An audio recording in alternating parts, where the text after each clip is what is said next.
पहले practice test के पहले दिन की रोमांचक हाईलाइट का पूरा वीडियो। लेकिन उससे पहले यदि आप भी रोहित और कोहली के फैन हैं तो हमारी इस वीडियो को दिल से एक लाइक और चैनल को सब्सक्राइब करना बिल्कुल भी ना भूले। दोस्तों, बॉर्डर गावस्कर ट्रॉफी का रोमांच इस समय अपने चरम पर चल रहा है। पहले टेस्ट मैच में ऑस्ट्रेलिया को रौंदने के बाद टीम इंडिया ने दूसरे टेस्ट से ठीक पहले प्रैक्टिस में ऑस्ट्रेलिया की प्राइम मिनिस्टर 11 पर भी बिल्कुल रहम नहीं किया, जहां कैनबरा के मैदान पर जैसे ही उनके प्रधानमंत्री की मौजूदगी में यह रोमांचक प्रैक्टिस मैच मूसलाधार बारिश के बाद शुरू हुआ तो पहले दिन ही कुछ ऐसा हो गया है कि पूरा क्रिकेट जगत देखता रह गया और सबकी आंखें फटी की फटी रह गईं। बता दे, टीम इंडिया में वापसी करने वाले कप्तान रोहित शर्मा ने टॉस जीतकर पहले बल्लेबाजी करने का फैसला किया और जब भारत की टीम बल्लेबाजी के लिए उतरी तो हर कोई यही सोच रहा था कि रोहित शर्मा के साथ पारी की शुरुआत यशस्वी जायसवाल करेंगे। लेकिन दोस्तों, यहाँ पर रोहित शर्मा आज बतौर ओपनर टीम इंडिया के लिए नहीं उतरे थे। जी हाँ, यहाँ पर यशस्वी जायसवाल और केएल राहुल ने भारत के लिए पारी की शुरुआत की। इस दौरान टीम इंडिया के ये दोनों बल्लेबाज शुरुआती 10 ओवर में ऑस्ट्रेलिया के गेंदबाजों का जमकर सामना करते हैं और यहाँ 50 रन की साझेदारी भी कर लेते हैं। लेकिन दोस्तों, किसी को क्या ही पता था कि केएल राहुल, जो कि अच्छी लय में दिखाई दे रहे थे, उनको अपने जाल में स्कॉट बोलैंड फंसा लेंगे। जी हाँ दोस्तों, बोलैंड ने अपनी घातक गेंदबाजी में केएल राहुल को फंसा लिया और गेंद अंदर आने की बजाय वो बाहर की तरफ खेल बैठे, जिसके चलते पैड पर जाकर गेंद उनके लगी और उन्होंने यहाँ पर एम्पायर से डीआरएस लेने का फैसला भी किया। लेकिन दोस्तों, डीआरएस में पाया गया कि राहुल विकेट के बिल्कुल सामने है और पहला बड़ा झटका केएल राहुल के रूप में टीम इंडिया को लगा, जहां इस मुकाबले में केएल राहुल भारत के लिए मात्र 23 रन ही जोड़ पाए। अब दोस्तों, राहुल का विकेट गिर जाने के बाद मैदान पर बल्लेबाजी करने के लिए उतरे विराट कोहली, जहां दोस्तों अब यशस्वी जायसवाल और विराट कोहली पर पूरी जिम्मेदारी थी टीम के स्कोर को यहां से 100 रन के पार सबसे पहले लेकर जाने की। लेकिन दोस्तों, यहां यशस्वी जायसवाल और विराट कोहली मिलकर स्कोर को आगे बढ़ा पाते उससे पहले ही विराट कोहली की एक बार फिर से ऑस्ट्रेलिया की सरजमी पर पोल खुलती हुई नजर आई। जी हाँ दोस्तों, भले ही पिछले मैच में विराट कोहली सेंचुरी मारकर आए हो, लेकिन पिंक बॉल की खतरनाक स्विंग के आगे विराट ने आज ज्यादा कुछ खास अच्छा प्रदर्शन किया नहीं और मात्र 23 गेंदों का सामना करते हुए 9 रन बनाकर वह अपना विकेट खो बैठे, जिसके चलते भारत ने अपना दूसरा विकेट खो दिया। और दोस्तों, कैनबरा के मैदान पर भारत के बल्लेबाज एक बार फिर से एक्सपोज होते हुए नजर आ रहे थे। अब दोस्तों, यहाँ यशस्वी जायसवाल दूसरे छोर से कड़क बल्लेबाजी कर रहे थे और टेस्ट क्रिकेट को बिल्कुल टेस्ट क्रिकेट की तरह ही खेलने की पूरी कोशिश उनकी जारी थी। अब दोस्तों, मैदान पर खुद कप्तान रोहित शर्मा उतर जाते हैं, जहां रोहित शर्मा और यशस्वी जायसवाल ने अब मिलकर भारत को संभालने की जिम्मेदारी ली, क्योंकि दोस्तों भारत ने अपने 2 विकेट गवा दिए थे और स्कोर अभी 80 रन के पार भी नहीं पहुंच पाया था। और यहां अब रोहित शर्मा और यशस्वी जायसवाल पर पूरा दारोमदार था कि वह अपनी टीम के लिए एक अच्छी साझेदारी को बुने और यहां पर दोनों बल्लेबाजों ने ऑस्ट्रेलियाई गेंदबाजों को आड़े हाथों लिया। जी हाँ दोस्तों, इस दौरान एक छोर से यशस्वी जायसवाल का बल्ला रुक नहीं रहा था और जो कि पहले शुरुआत में थोड़ा धीमे बल्लेबाजी कर रहे थे, अब वो अपने अर्धशतक को पूरा कर लेते हैं, वो भी मात्र 51 गेंदों में। और दोस्तों, यहाँ पर उनका साथ निभाने वाले रोहित शर्मा भी दूसरे छोर पर खड़े होकर उनकी बल्लेबाजी का नजारा ले रहे थे। अब दोस्तों, यहाँ पर दोनों बल्लेबाज आक्रामक रूप दिखाते हुए नजर आए तो ऑस्ट्रेलिया ने भी अग्रेसिव होकर गेंदबाजी अपनी चालू कर दी। इस दौरान उन्होंने अपने बड़े बड़े जीनियस गेंदबाजों को एक छोर से लगा दिया और इन दोनों बल्लेबाजों को आउट करने की पूरी रणनीति कप्तान जैक एडवर्ड्स ने बना ली थी। लेकिन दोस्तों, भारत के यह दोनों बल्लेबाज आउट होने का नाम ही नहीं ले रहे थे। एक समय पर स्कोर 65 रन पर 2 विकेट था भारत की टीम का और अब भारतीय टीम ने 270 रन बना दिए थे और कोई भी विकेट भारत की टीम का गिरा नहीं था। इस दौरान यशस्वी जायसवाल का भी शतक पूरा हो गया, जहां दोस्तों दूसरे सेशन में जब भारत के लिए यशस्वी जायसवाल ने शतक जड़ा तो उन्होंने मात्र 121 गेंदों का ही सामना किया था। अब दोस्तों यशस्वी जायसवाल ताबड़तोड़ बल्लेबाजी करते हुए लगातार आगे बढ़ते चले जा रहे थे, लेकिन दोस्तों तभी मैदान पर गेंदबाजी के लिए अचानक से स्कॉट बोलैंड को भेजा गया और दोस्तों स्कॉट बोलैंड ने आते से ही यशस्वी जायसवाल के तीनों स्टंप्स उखाड़ फेंके, जिसके चलते भारतीय टीम को यह तीसरा बड़ा झटका लगा और यहाँ यशस्वी जायसवाल जो कि अपने दोहरे शतक की ओर आगे अग्रसर हो रहे थे, यहाँ उनकी पारी 129 रन पर ही समाप्त हुई, जिसके चलते भारतीय टीम को यह तीसरा बड़ा झटका लगा और अपनी 129 रन की पारी में यशस्वी जायसवाल ने 12 चौके और 5 बड़े छक्के भी लगाए, जैसा कि आप सभी यहाँ पर स्कोर कार्ड में भी देख सकते हो।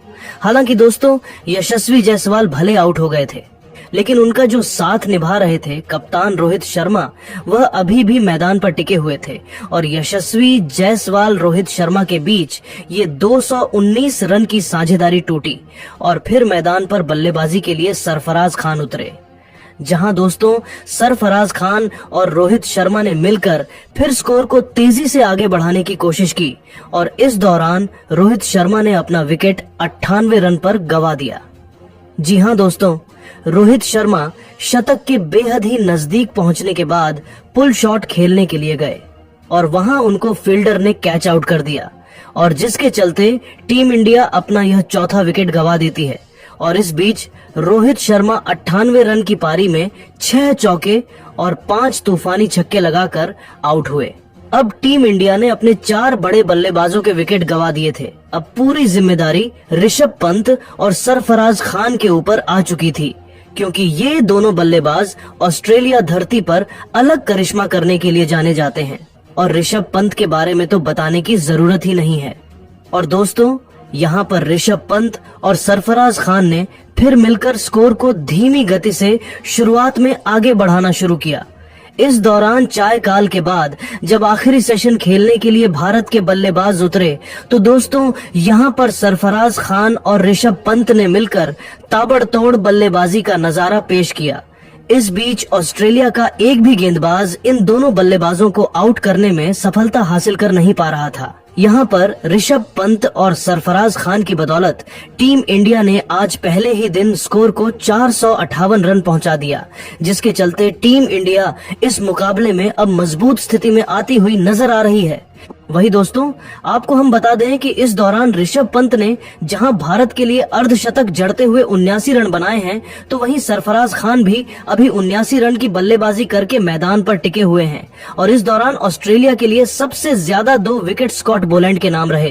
तो ऐसे में दोस्तों टीम इंडिया का यही था पहले दिन का पूरा प्रदर्शन, जो कि आज बेहद ही खास रहा, जहां रोहित शर्मा, यशस्वी जायसवाल, ऋषभ पंत और सरफराज खान ने ऑस्ट्रेलिया की धरती पर जाकर बता दिया है कि ये बल्लेबाज अभी भी दम रखते हैं यहां आकर ऑस्ट्रेलिया की टीम को हराने का। लेकिन दोस्तों ये अभ्यास सत्र का मुकाबला है जिसमें ऑस्ट्रेलिया के घरेलू क्रिकेटर खेल रहे हैं, तो इसमें यह तो कहा नहीं जा सकता कि ऑस्ट्रेलिया की टीम ने अपना नंबर 1 प्रदर्शन किया है और भारत की टीम वैसी बल्लेबाजी करने में कामयाब हो रही है। लेकिन दोस्तों एक बात का तो जरूर पता चल चुका है कि यहाँ पर ओपनिंग बल्लेबाज भारत के लिए ज्यादा कुछ खास अच्छा प्रदर्शन अभी भी कर नहीं पा रहे हैं, वो खराब फॉर्म से जूझ रहे हैं। और अब आप सभी की क्या राय है भारतीय टीम के ऐसे प्रदर्शन को देख लेने के बाद, और आप टीम इंडिया की बल्लेबाजी को आज 10 में से कितने नंबर देना चाहोगे? आपको क्या लगता है कि दूसरे टेस्ट मैच में भारत के लिए किसे ओपन करना चाहिए? अपनी राय हमें कमेंट करके जरूर बताइएगा और ऐसे ही शानदार खबरें सबसे पहले जानने के लिए हमारी इस वीडियो को लाइक और चैनल को सब्सक्राइब करना बिल्कुल भी ना भूले। धन्यवाद। पर ही गिर गया था भारत का पहला विकेट, मचा दी थी मिचेल स्टार्क ने तबाही, लेकिन फिर शुभमन गिल के साथ मिलकर केएल राहुल ने अपनी तूफानी बल्लेबाजी से पलट डाला मैच का रुख। तो भारतीय बल्लेबाजों ने किया ऐसा चमत्कार, पहले सेशन में सदमे में आ गई घमंड में चूर ऑस्ट्रेलिया। तो इंडिया और ऑस्ट्रेलिया के बीच इस कांटे के पिंक बॉल टेस्ट के पहले दिन क्या हुआ जानेंगे सब कुछ इस पहले दिन की पूरी हाईलाइट में, तो हमारे साथ अंत तक बने रहिएगा। लेकिन उससे पहले आपको क्या लगता है इंडिया और ऑस्ट्रेलिया में कौन बनेगा इस दूसरे टेस्ट मैच में चैंपियन? अपनी कीमती राय नीचे कमेंट करके जरूर बताइएगा। दोस्तों 14 दिनों के लंबे इंतजार के बाद आखिरकार दुनिया की 2 सबसे मजबूत टीमों इंडिया और ऑस्ट्रेलिया के बीच एडिलेड ओवल के मैदान पर पिंक बॉल टेस्ट की एक धमाकेदार शुरुआत हुई। पहली गेंद से ही कुछ ऐसा हुआ देखकर पूरा क्रिकेट जगत दांतों तले उंगलियां दबाने पर मजबूर हो गया। जी हां, 1-0 से 5 मैचों की टेस्ट सीरीज में आगे चल रही टीम इंडिया के कप्तान रोहित शर्मा ने इस मैच में भी टॉस जीतकर पहले बल्लेबाजी करने का चुनाव किया और ऑस्ट्रेलिया के गेंदबाजों की कड़ी अग्नि परीक्षा लेने भारतीय गेंदबाजों का बड़ा लक्ष्य था। लेकिन यह फैसला इतना भारी पड़ सकता है किसी ने सोचा भी नहीं था। जी हां दोस्तों, टीम इंडिया को एक विस्फोटक शुरुआत दिलाने इस मैदान पर पिछले मैच के शतकवीर यशस्वी जायसवाल के साथ कमाल लाजवाब राहुल की जोड़ी मैदान में उतरी थी। दूसरी तरफ गेंदबाजी में आग उगलने आए थे मिचेल स्टार्क और आते ही इस खिलाड़ी ने अपनी पहली गेंद पर ऐसा तहलका मचाया कि यशस्वी जायसवाल को चारों खाने चित करते हुए इस खिलाड़ी को पवेलियन का रास्ता दिखा दिया। जी हां, स्टार्क की नागिन की तरह लहराती हुई गेंद सीधा जाकर यशस्वी के पैड पर लगी और एम्पायर ने इस खिलाड़ी को एलबीडब्ल्यू दे दिया और इसी के साथ इस टेस्ट मैच की पहली गेंद पर टीम इंडिया को पहला झटका लग चुका था। यहां यशस्वी जायसवाल को खाता भी खोलने का मौका स्टार्क ने नहीं दिया और अपने पिछले टेस्ट की बेइज्जती का बदला भी जोरदार तरीके से लिया। उनके आउट होने के बाद हम मैदान में शुभमन गिल आए। भारतीय खेमे में सन्नाटा छाया हुआ था, लेकिन दोस्तों आते ही इनफॉर्म इस खिलाड़ी ने स्टार्क की चौथी गेंद पर गली के क्षेत्र में मैदान को चीरते हुए खूबसूरत चौका लगाया तो पांचवी गेंद पर मिड ऑफ के क्षेत्र में अपनी शानदार कवर ड्राइव का इतना खूबसूरत नजारा दिखाया कि गेंद गोली की तरह चौके के लिए चली गई और लगातार 2 गेंद पर 2 चौके जड़कर उन्होंने न केवल ऑस्ट्रेलियाई खिलाड़ियों और फैंस के चेहरे से मुस्कान गायब की, बल्कि अपने खतरनाक इरादे से कंगारुओं को रूबरू भी करवाया। ये खिलाड़ी अपने करियर की रेड हॉट फॉर्म में चल रहा था। उन्होंने तो मिचेल स्टार्क की नाक में दम कर दिया। 5वां ओवर लेकर आए स्टार्क की चौथी गेंद पर एक बार फिर गिल ने कवर के क्षेत्र में इतना खूबसूरत चौका लगाया कि देखकर हर कोई हक्का बक्का रह गया। 5 ओवर में टीम इंडिया ने 15 रन बना लिए थे। ऐसा लग रहा था कि टीम इंडिया मजबूती से इस मैच में वापसी कर रही है, लेकिन ऑस्ट्रेलियाई गेंदबाजों को पिच से अच्छी खासी मदद मिल रही थी। इस मैदान में बल्लेबाजी करना बिल्कुल भी आसान नहीं था। इस कांटे के घमासान का गवाह बनने के लिए पूरा स्टेडियम खचाखच भरा हुआ था और गिल अपनी बल्लेबाजी से सबका दिल जीत रहे थे। इस खिलाड़ी ने तो मन बना लिया था कि आज स्टार्क का करियर ही तबाह कर देंगे। इस बार 7वां ओवर लेकर आए गिल को ठीक उसी दिशा में इस बार पॉइंट की तरफ चौके के लिए मारकर गिल ने इस खिलाड़ी के होश उड़ा दिए थे। उन्हें समझ नहीं आ रहा था कैसे इस तूफान को रोका जाए। ऑस्ट्रेलियाई खेमे में सन्नाटा साफ तौर पर देखा जा सकता था, क्योंकि इस खिलाड़ी ने चौके मार मार के इस टेस्ट मैच को T20 में तब्दील कर दिया था। लेकिन दोस्तों तभी 8वां ओवर लेकर आए स्कॉट बॉलैंड ने पहली गेंद पर केएल राहुल को विकेट के पीछे कैच आउट करवा दिया। तब तो पूरे हिंदुस्तान में सन्नाटा ही छा गया था। लेकिन दोस्तों तभी एक बहुत बड़ा चमत्कार होता है। वो गेंद नो बॉल हो जाती है और बड़ा राहुल को बहुत बड़ा जीवन दान मिल जाता है। जहां ऑस्ट्रेलिया के साथ तो यहाँ बहुत बड़ा प्रैंक हो गया था। जी हां दोस्तों, किसी को भरोसा नहीं हुआ कि कैसे ये गेंद नो बॉल हो गई और राहुल बाल बाल बच गए। तब जाकर सबकी जान में जान आई। तो दोस्तों ओवर की 5वीं गेंद पर राहुल का कैच स्लिप में उस्मान ख्वाजा से छूट जाता है। यानी कि राहुल इस ओवर में 2 बार आउट होने से बच गए थे, जिससे ऑस्ट्रेलियाई खेमे में गुस्सा और नाराजगी दोनों देखी जा सकती थी। इन दोनों खिलाड़ियों के बीच साझेदारी तेजी से आगे बढ़ रही थी और जख्मों पर नमक छिड़कते हुए राहुल ने अगले ओवर में करारा चौका लगाकर ऑस्ट्रेलिया को मुंह तोड़ जवाब दिया था। उनकी धाकड़ बल्लेबाजी से 10 ओवर में टीम इंडिया 30 रनों तक 1 विकेट के नुकसान पर पहुंच चुकी थी और भारतीय क्रिकेट टीम इस मैच में धीरे धीरे पकड़ बनाती जा रही थी। ऑस्ट्रेलिया के गेंदबाज अपने घर पर विकेट लेने के लिए तरस रहे थे। ये दोनों तो केवल चौके से ही डील कर रहे थे। इन्होंने तो बाउंड्रीज की बरसात ही कर दी थी। यहाँ तक कि 11वां ओवर लेकर आए पैट कमिंस को भी शुभमन गिल ने नहीं छोड़ा। उन्हें भी बाउंड्री के दर्शन कराकर बता दिया कि आज उनके कहर के आगे कोई भी नहीं टिकने वाला है। मिचेल स्टार्क से लेकर पैट कमिंस, स्कॉट बॉलैंड, 3 के तीनों गेंदबाज अब तक तो पूरी तरीके से फ्लॉप साबित हुए। इन दोनों की साझेदारी ने ऑस्ट्रेलिया की नाक में दम कर दिया था, जिसका नतीजा हुआ कि 13 ओवर में ही टीम इंडिया ने 38 रन बना लिए। उसके बाद भी उनका बल्ला रुकने का नाम नहीं ले रहा था।